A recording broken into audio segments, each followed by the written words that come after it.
Adams Archive. All right, moving on. This one is big. P. Diddy was arrested in New York after a grand jury indictment. P. Diddy is going to jail now, my friends. Finally, this human piece of garbage is getting what he deserves after 30 years almost in the music industry, tormenting, terrorizing, and blackmailing everybody in the industry, including celebrities, athletes, you name it, he was blackmailing them. Politicians, all of it. P. Diddy was the Epstein of the music industry and is now arrested in jail in New York. Thank God. Now, this article comes from the Post-Millennial.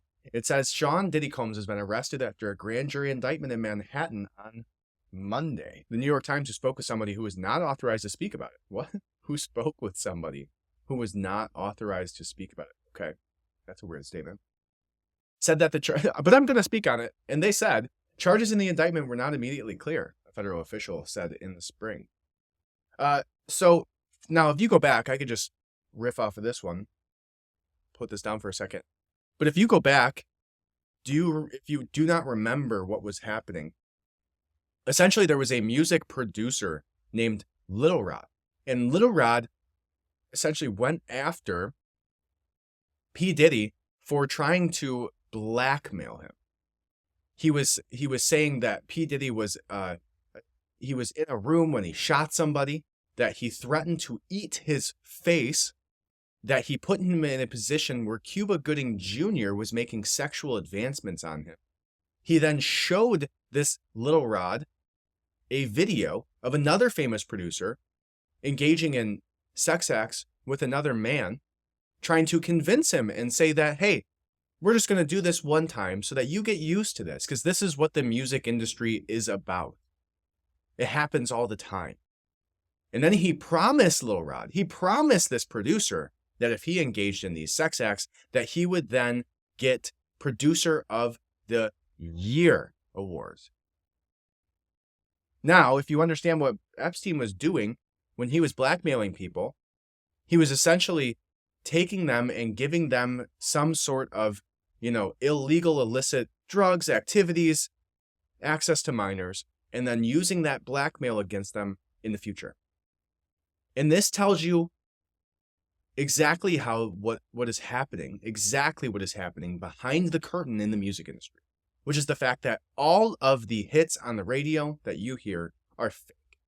That is not something that has been a grassroots musician getting put into this position because they make the best music. No.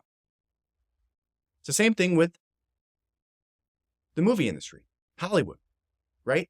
By now you should know this. It's all fake. They're blackmailing people. So you remember, you ever hear it, the selling your soul to the devil, signing the contract with the devil to get what you want in life? That's what this is. That is the metaphor in action. They are essentially conducting themselves in a way that they commit these types of acts, sometimes knowingly, sometimes not, like in the P. Diddy case, because P. Diddy had cameras all in every single room of his house recording all of the time. Then he would bring all these people over, have these freak-off parties, bring in underage prostitutes, give those prostitutes alcohol, drug the people that he wanted to then go have sex with these prostitutes, videotape them doing it, and now he has you. He's got you. Now, is it he? That's the question that should be asked too. Is he the one that is using this blackmail against people? No. It's the head of, I believe it's the Sony music industry record label. So it was the head of this record label that essentially put him into power to begin with. P. Diddy, Puffy, Sean Diddy Combs, whatever frickin' name he had at the time. And he created Bad Boy Records with him.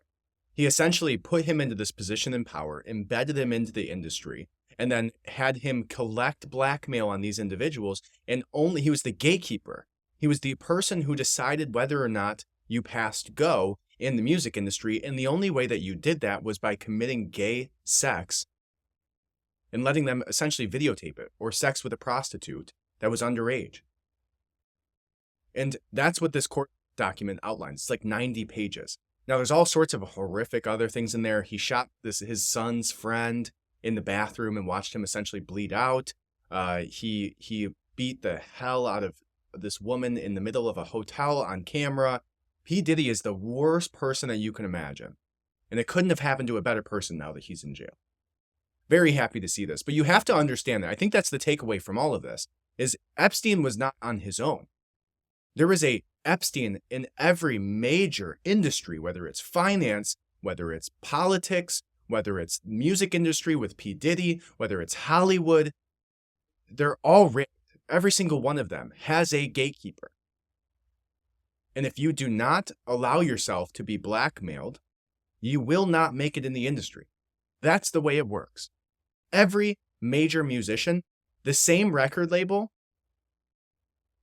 that picked up Sean Diddy, Combs, P. Diddy, and put him in this position, that groomed Diddy to groom the entire industry to only allow certain types of rappers into the industry, also owns the contract of Taylor Swift.